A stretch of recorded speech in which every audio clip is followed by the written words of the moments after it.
कबो ऊपर डोलता कबो नीचे डोलता, तोर पतरी कमर बीचे बीचे ढोलता, तोर पतरी कमर बीचे बीचे ढोलता।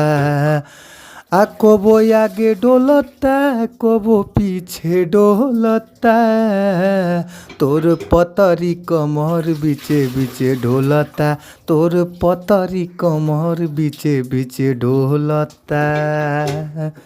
तो जी हाँ ये भैया, आप सब कैसन बानी जाए भैया। और आशा ना बल्कि विश्वास बा कि आप लोग मस्त हो खब जा, खुश हो खब जा, स्वस्थ हो खब जा, तंदुरुस्त हो खब जा। और हम बानी आप सबके भोजपुरी गायक व गीतकार नीतीश सिंह। सबके हम प्रणाम करतनी है भैया। आप लोग अपन आशीर्वाद न हमारा ऊपर बनौले रही जा, काहे से कि रउए सबके आशीर्वाद के ज़रूरत बा ये भैया। तो जी हाँ भैया, रउआ सबके बीच में बहुत ही ज़बरदस्त, बहुत ही लाजवाब, बहुत ही सुंदर हम ऑर्केस्ट्रा सॉन्ग यानी गाना लेके आ गइल बानी ये भैया। तो भैया हो, आशा ना बल्कि विश्वास बा कि अगर इस सॉन्ग के रउआ सब अच्छा से म्यूजिक बनवा के अच्छा से रउआ सभी अगर स्टूडियो में रिकॉर्ड कर देतानी है भैया, तो हमरा पूर्ण विश्वास बा कि आप लोग के बीच में इस सॉन्ग ई गाना जरूर बाजी है भैया। तो जी हाँ भैया, रउआ सब अच्छा गावत तानी जा, अच्छा बजावत तानी जा, फिर भी रउआ सबके अच्छा मैटर नइखे मिल पावत है भैया। तो रउआ सबके घबराए के ज़रूरत नइखे न भैया। अच्छा मैटर पावे खातिर न हमारी यूट्यूब चैनलवे के सब्सक्राइब कर लीजा, जो ना यूट्यूब चैनलवे के नाम बाटे भोजपुरी संगीत लिरिक्स।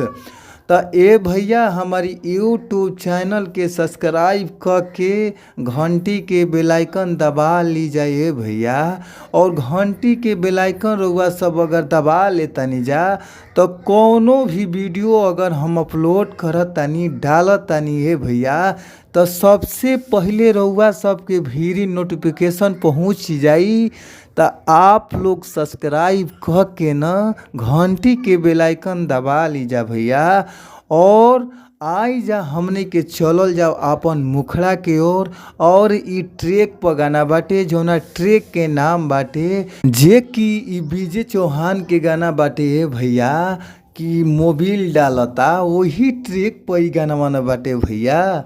तो आई जा हमने के चलल जब अपन मुखड़ा के ओर। मुखड़ा के भाव का बाटे, कौना भाव में कैसे गावे के बात सुनी जा। कहे के भाव बाटे, कबो ऊपर डोलता कबो नीचे डोलता, तोर पतरी कमर बीचे बीचे ढोलता, तोर पतरी कमर बीचे बीचे ढोलता।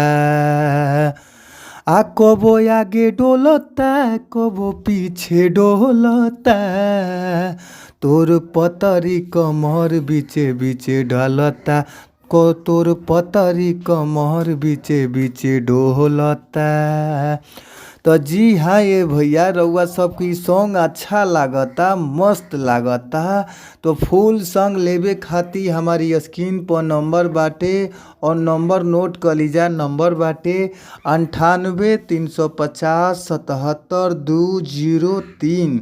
एक बार और नंबर नोट कर लीजा ये भैया, 98 350 77 203। तो आप लोग ज़रूर कॉल करी जाइए भैया। और कॉल कैला पर आप लोग के बहुत ही कम से कम चार्ज में सॉन्गवा मिल जाई ना। तो आप लोग ज़रूर कॉल करी जा। फिर मिलल जाए नेक्स्ट वीडियो में, यानी अगला वीडियो में। तब तक खातिर धन्यवाद। Thank you so much. Bye by.